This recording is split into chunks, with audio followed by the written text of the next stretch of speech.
जय हिंद साथियों, कैसे हैं आप लोग।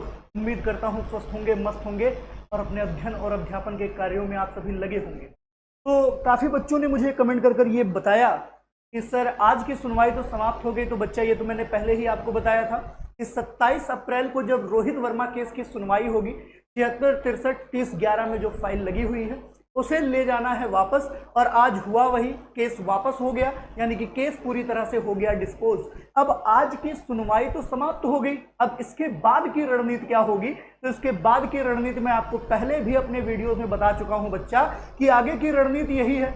रिजल्ट आपका तैयार है, आंसर की यानी कि कॉपी चेक करने की जो प्रक्रिया है वो पूरी तरह से कंप्लीट हो गई है। और अगर आप आज आप लोगों ने सचिव जी का सुना होगा, भाषण सुना होगा, सचिव जी की वार्ता सुनी होगी, तो सचिव जी ने चैनलों से संवाद करते हुए ये स्पष्ट कह दिया है कि लेखपाल भर्ती परीक्षा में जो कॉपियों की चेकिंग की प्रक्रिया है वो पूरी हो चुकी है और रिजल्ट चुनाव आयोग के आदेशानुसार कभी भी जारी किया जा सकता है। बशर्ते 2-4 केस ऐसे हैं जो लखनऊ बेंच और इलाहाबाद हाईकोर्ट बेंच में पेंडिंग में है, उनका कोई मतलब नहीं है। जैसे कि वर्ष 2022 में दरोगा भर्ती परीक्षा के लिए कोर्ट के 3-4 केस पेंडिंग चल रहे हैं, लेकिन ज्वाइनिंग हो गई है, लोगों को नियुक्ति पत्र दिया जा चुका है। उसी प्रकार आपके उत्तर प्रदेश लेखपाल भर्ती परीक्षा का जो ज्वाइनिंग है वो दे दिया जाएगा। बहुत ही जल्द आपको रिजल्ट भी देखने के लिए मिल जाएगा।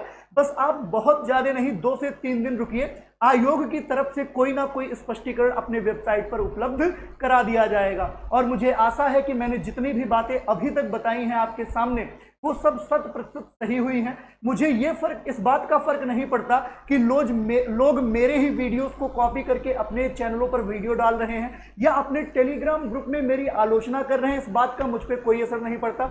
बशर्ते मैं खड़ा हूं छात्र हित के लिए और मैं जानता हूं कि वर्तमान समय में लोग छात्रों को सिर्फ धन निकासी का एक साधन मानते हैं। मेरा ऐसा कोई उद्देश्य नहीं है। मैं आज और आने वाले समय में कभी भी अपने इस चैनल से धन उगाही तो नहीं करने वाला हूं। तो मुझे इस बात का डर नहीं है कि मुझे बैच बेचना है या नहीं बेचना है। डरे वो जिसको बैच बेचना है। जो हाई कट ऑफ नहीं बताएगा तो उसका बैच बिकेगा कैसे। आखिर उसको भी तो दिखाने के लिए होना चाहिए कि हमारा बैच लेकर फलनवा बाबू 100 में से 90 पा लिया है। जब तक वो ये नहीं दिखाएगा तब तक उसका बैच बिकेगा नहीं। तो आप लोग परेशान मत होइए। कई लोग परेशान है कि सर लेखपाल के कट ऑफ में क्या कोई परिवर्तन होने वाला है।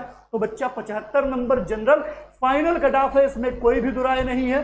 15,000 वाली बातों पे सुनवाई होनी चाहिए थी, वह तो केस पहले ही डिस्पोज कर दिया गया। लेकिन मैं अब जितने भी मेरे मित्र हैं जिन्होंने यूपीएसआई के एग्जामिनेशन को क्वालिफाई किया, नियुक्ति पत्र प्राप्त किया, जितने भी लोग सीएचएसएल में सेलेक्ट हुए या फिर एनटीपीसी ग्रुप डी और सी में सेलेक्ट हुए, स्टेनोग्राफर में सेलेक्ट हुए, सीजीएल में सेलेक्ट हुए, मैं उनसे बस इतना ही अनुरोध करना चाहूंगा कि वो डीबी स्किप करें, ताकि जो 75 नंबर का आंकड़ा है वो थोड़ा और डाउन हो।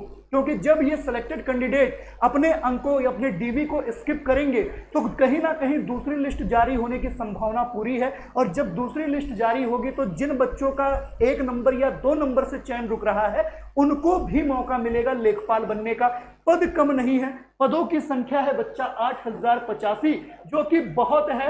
और इस पदों की अगर बात की जाए तो लेखपाल भर्ती परीक्षा 2015 के बाद 2022 में आयोजित हुई है, 7 वर्षों के बाद। और सरकार ने और आयोग ने यह दावा किया है कि वह पूरी तरीके से भर्ती पारदर्शी करेगी, निष्पक्ष करेगी, किसी भी छात्र का अहित बिल्कुल भी नहीं होगा। और आयोग अपनी इस बात की पूर्ति के लिए तत्पर है। और आप इस बार निश्चिंत रहिए, इस लेखपाल भर्ती परीक्षा में किसी भी प्रकार की धांधली का कोई प्रारूप आपको प्राप्त नहीं होगा। जो 15,000 मुन्ना भाइयों की बात की जा रही है, सरकार की नजर पहले से ही उन पर बनी हुई है। और इन 15,000 की कॉपी चेक डीबी वाली जो प्रोसेस है उन सबको दरकिनार किया जाएगा। और जो योग्य अभ्यर्थी हैं जिन्होंने दिन रात मेहनत करके अपने इस पद को प्राप्त किया है, अपनी योग्यता का प्रदर्शन किया है, वही लेखपाल के पद पर चयनित होंगे। तो मेरे बच्चों, घबराने की जरूरत नहीं है, अफवाहों से सावधान रहें। जितनी भी सूचना दी है वो कहीं ना कहीं स्रोतों के आधार पर दी है और सही सूचना दी है।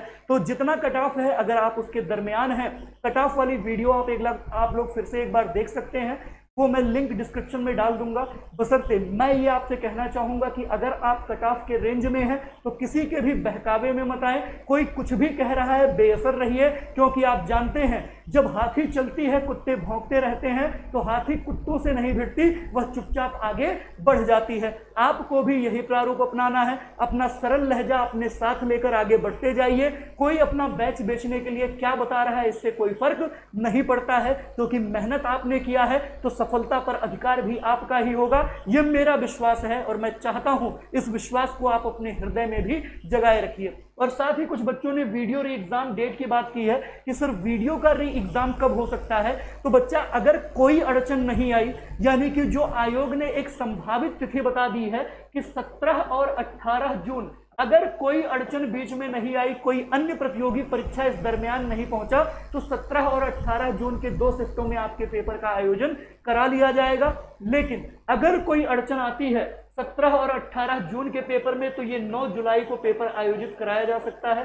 तो आपके पास 3 संभावित तिथियां हैं, 17 जून, 18 जून या फिर 9 जुलाई। लेकिन संभवतः जहां तक आयोग की मंशा है वो 17 और 18 जून में ही वीडियो का री एग्जाम कराने की मंशा पर अटल है। और कहीं ना कहीं आपको ये दिखाई देगा कि हो सकता है पेपर 17 जून और 18 जून में ही कंडक्ट करा लिया जाए। तो इतनी ही सूचना देना था। बशर्ते मैं यही कहना चाहूंगा कि अगर आप मेरे कट ऑफ के रेंज में है तो चयन आपका निश्चित है, परेशान होने की बहुत ज्यादा जरूरत नहीं है। और मूल मंत्र यही है कि आप सिर्फ अपने काम पर फोकस करिए, अफवाहों पर ध्यान बिल्कुल भी मत दीजिए। तो इसी के साथ समाप्त करता हूं, मिलता हूं अगली नई वीडियो में, जब मैं समझूंगा कि आपके लिए बेहतर प्रावधान ले आना है, डीवी के लिए वीडियो ले आना है, तो मैं निर्धारित समय पर अपनी वीडियो लेकर आपके सामने उपस्थित होऊंगा।